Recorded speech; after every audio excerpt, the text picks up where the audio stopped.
But one unlikely creature may be the most fierce and fearless of them all. Tough, relentless, and ravenous.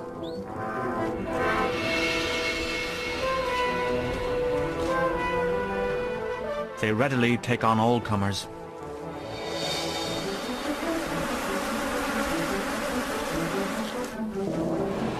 Even Africa's deadliest snakes. Theirs is a world few people know and even fewer have seen. It is the secret world of the honey badger.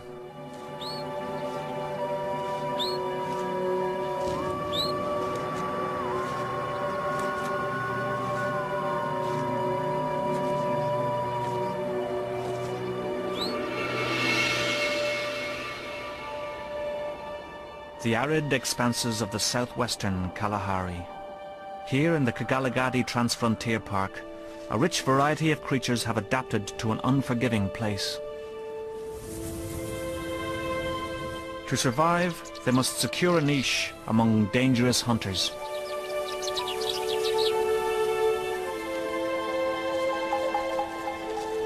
And one of the most fearsome is the honey badger.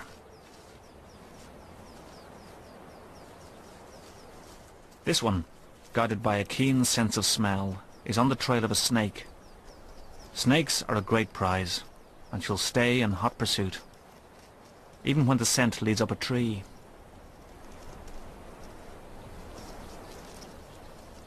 She's after a Cape cobra, one of the most venomous snakes in the world.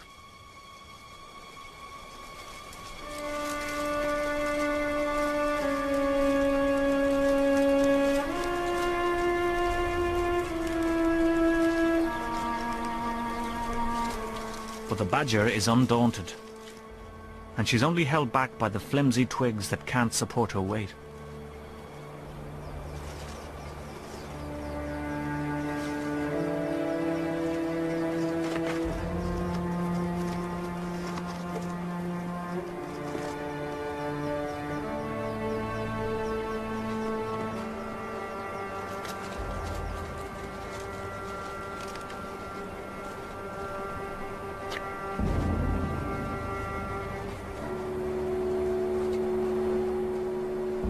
She evades the cobra's bite and quickly grabs it by the back of the head.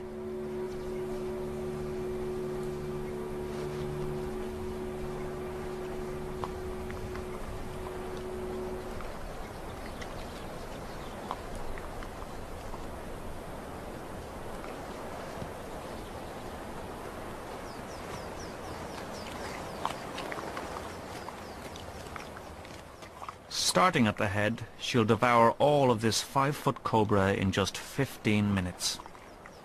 Badgers are in constant motion and have to fuel themselves voraciously. They've been known to eat some 30 feet of snake in just 3 days.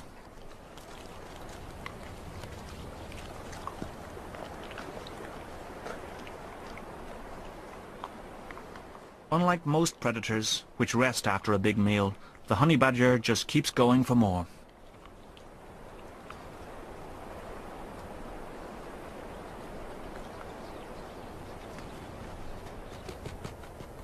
The Kalahari is a paradise for rodents. In places the sands are riddled with their burrows. The badger tests each one, while these chanting goshawks watch and wait.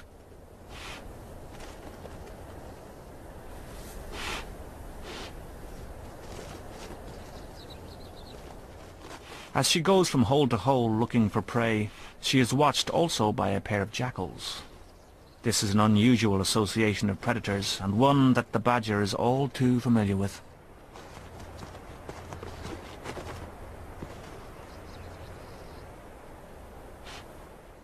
She sniffs and blows into the burrows to detect an unlucky inhabitant. When she senses something below, she uses her exceptionally long claws to rake through the sand. But the rat escapes. And it's one for the jackals.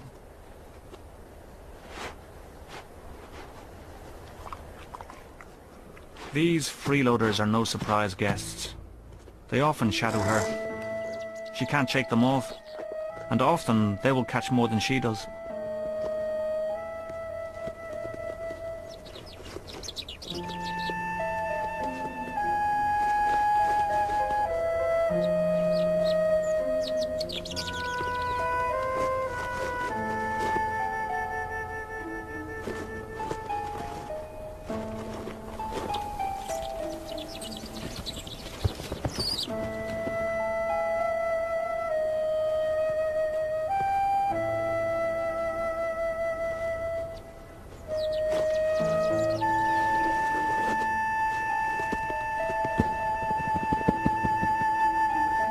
But this one is hers.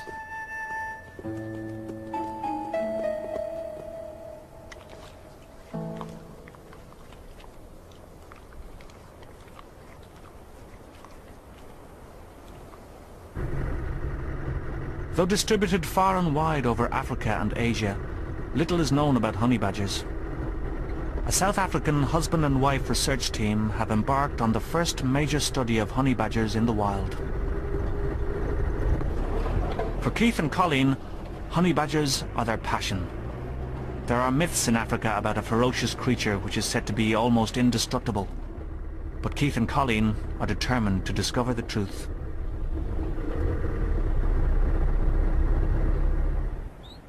But first, find your badger. And when all there is to go on are tracks, they wouldn't get very far without the help of Klaas Kruiper. Klaas is one of the last bushmen, or San, born here, who can still read the language of the sands. When we first got here, I think we were both intimidated. The whole place seemed so vast and unfamiliar. And then Klaas came into our lives. Without him, it would have all been impossible.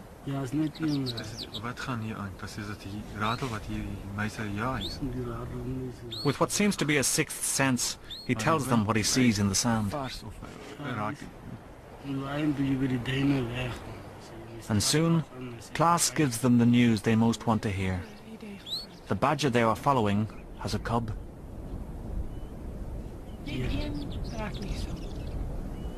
To follow a badger cub through to adulthood is about as good as it can get for Keith and Colleen.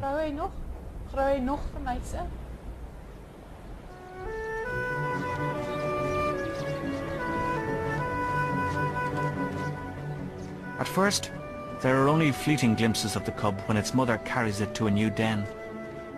The mother doesn't make it easy for them to keep track of her. She changes dens often. Badgers are notoriously shy and elusive. It will take weeks before the badger mother will allow observers to share her life. And when she does, the cub is about 3 months old. He's revealed as a lively little replica of his mother with the same striking coloration. It warns of the fierce disposition he will one day display.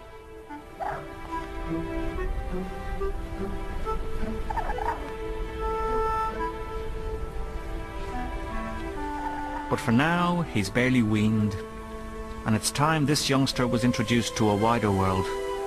Today, she's taking him along on his first foraging trip. From now on, he'll be expected to walk, at least some of the way.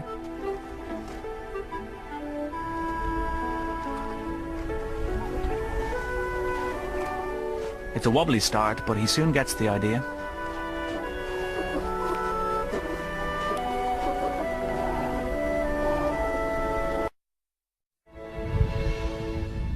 Rain doesn't happen often in the Kalahari, but today's the day.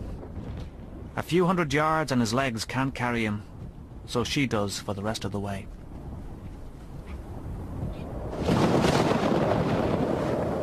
The cub is tired and wet. This is his first brush with the cruel world outside his burrow, where only about half of the cubs survive to adulthood.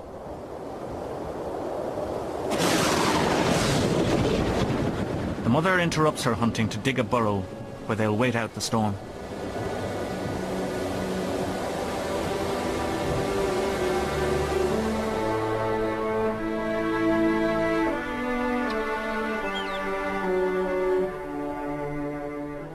After the storm, mother and cub continue on their way.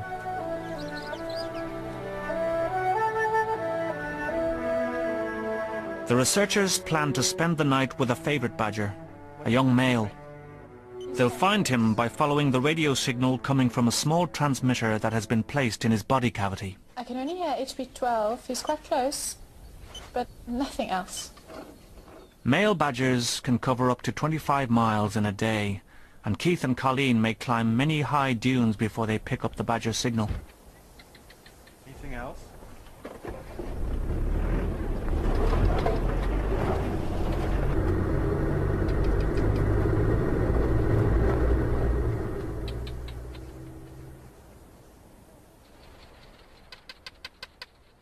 The sound of thousands of barking geckos fill the Kalahari night. The males call to attract females.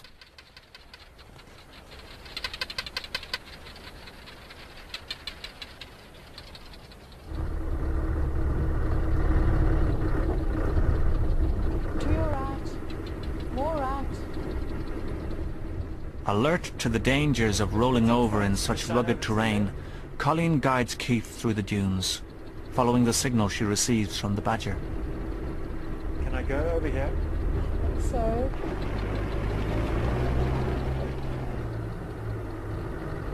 there he is. Eventually, they find their badger cooling himself on a dune. Clayman's sunbathing. It's on an open dune, and he seems very relaxed. What's the waypoint, Keith? It's waypoint 18. Kilometer 126.3. Klaas, the bushman tracker, has named some of the badgers. This one he calls Kleinman, which means little man. And little man is now ready to hunt again. No one has ever followed badgers quite like this. These journeys into the night are mystery tours. Where will he go? What will happen next?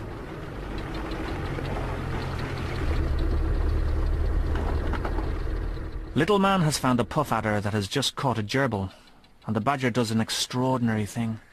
He swipes the gerbil from the puff adder's mouth, then casually settles down near the deadly snake to eat its prey. And when he's done, he moves in on the puff adder itself.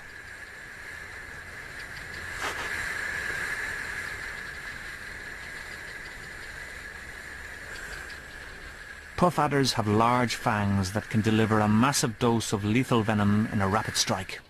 He's coming. Here he comes. The badger's real advantage is not so much its teeth and claws, but its ferocity, its sheer tenacity.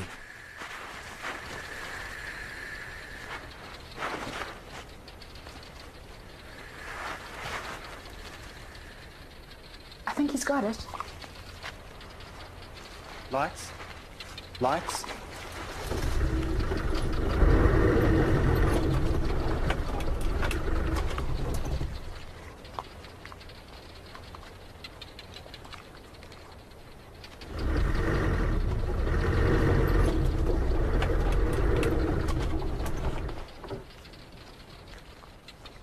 The badger has dispatched one of Africa's most dangerous snakes. As always, he starts at the head, destroying the lethal fangs. But this time, it may be too late. Look at his right cheek. The right cheek, it's swelling up. Cayman's been bitten by the puff adder, right cheek swelling, and he stopped eating the snake. This is a tense moment for Keith and Colleen. It's taken many months to get this close to little man. He's quite a character and he's taught them a lot about badgers. Now it looks like he's showing them how readily a badger can die. His breathing is very shallow, and the swelling, tennis ball size on his right cheek, he's just lying in the open. But after almost 2 hours, there are signs of life. It's 03:48, and he seems to be recovering, but he's still got the swelling.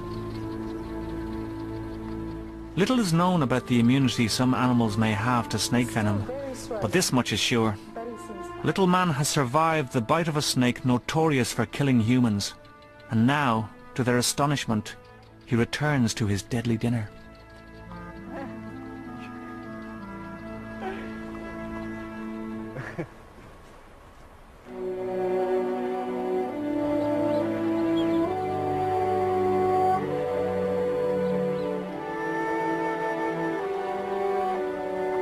Every day, mother and cub go foraging, and he's fast learning to move like a badger.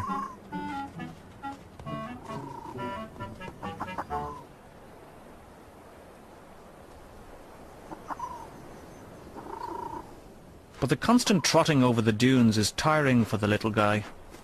He's tired and hungry, and while his mother digs for a lizard, he's ready to nap right where he is. And all this sand.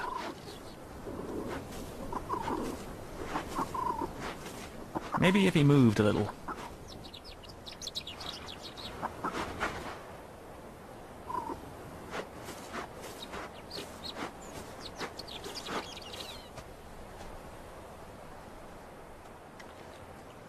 His mother gives him a giant ground gecko. She's hungry herself, but lets him chew on it for a while.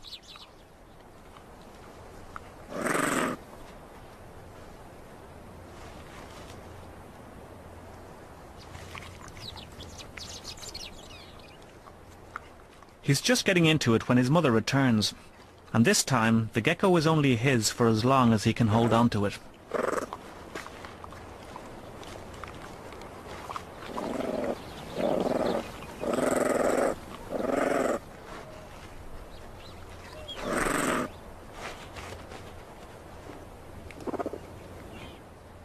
The tussle has landed the cub on a nest of ants, and immediately they attack him.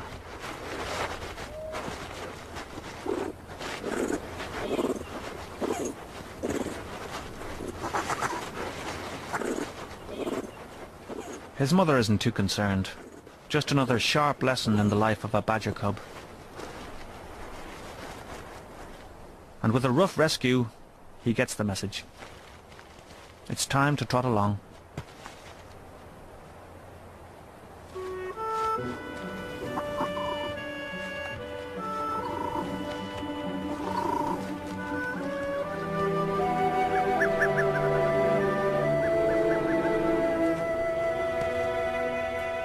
Even the little badger cub reacts to the scent of a leopard.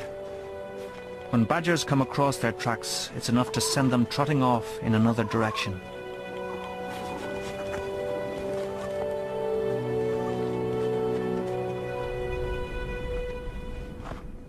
Leopards prowl throughout this part of the Kalahari. This one hides her newborn cubs in a rocky cave.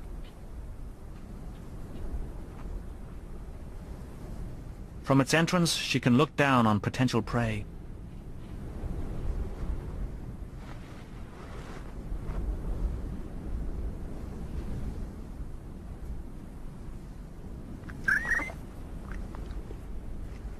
She must often leave her cubs alone for long periods when she goes hunting, and like the badger, she'll have to roam widely in the dunes to find enough food for their survival.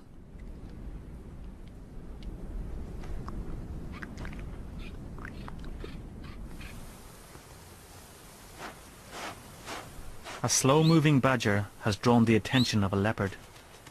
Like many predators, leopards quickly recognize an unfit animal.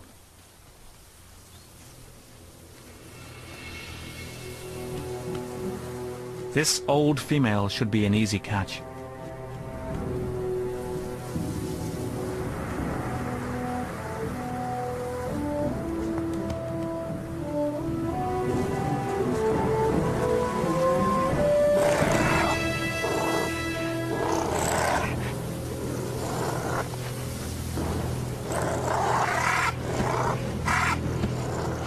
Using their powerful jaws, leopards strangle their prey, often within a few minutes. But you just can't get a good hold on the badger's neck. The skin is thick, tough, and loose.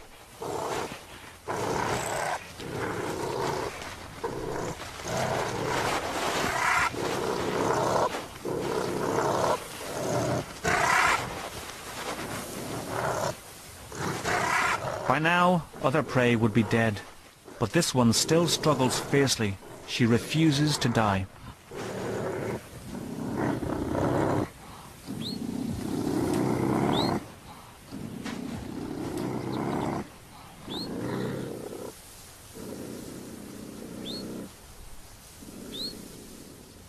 After a battle lasting nearly an hour, the old badger is finally all but dead.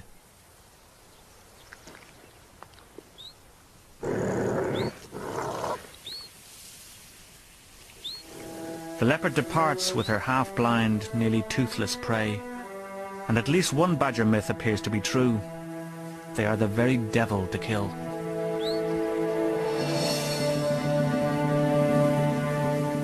Predators are everywhere in the Kalahari, and the small cub is in constant danger.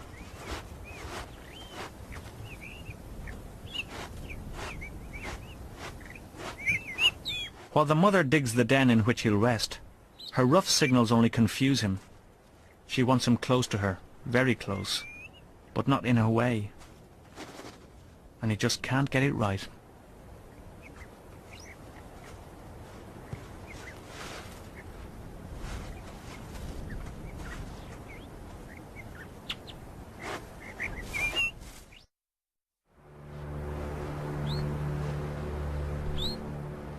Every so often, Keith and Colleen must capture the badgers they are studying.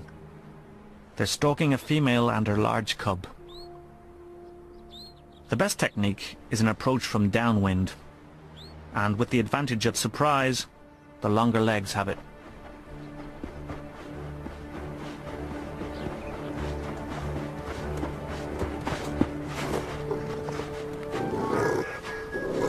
Though entangled in a strong net, the badger still has the use of its powerful jaws, and occasionally one will give Keith a bite to remember it by. Keith quickly sets about sedating it. Colleen has caught the other one, and she anxiously waits for Keith.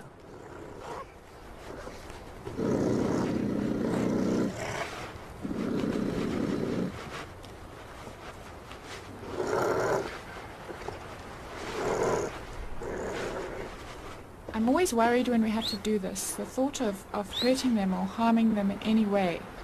But radio tracking was the only way we could regularly follow the same individuals. We also needed to know exactly who these badgers were, their age, their size, condition, scars. Distance. There's so much information we can only get this way. As quickly as possible, the badgers are weighed, measured, and various samples taken, and then Keith places the badgers in a shallow pit.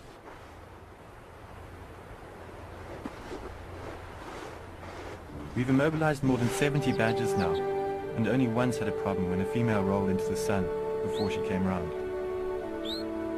Now we've learned to dig a pit in the shade. They're safer this way. It's dark and cool, and they can sleep off the effects of the drugs in their own time.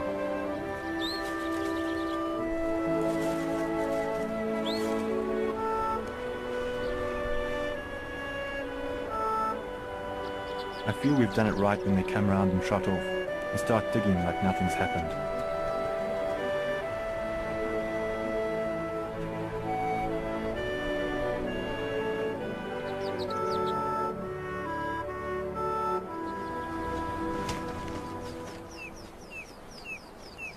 The cub can be a handicap to this working mother. She leaves him at the den while she goes hunting.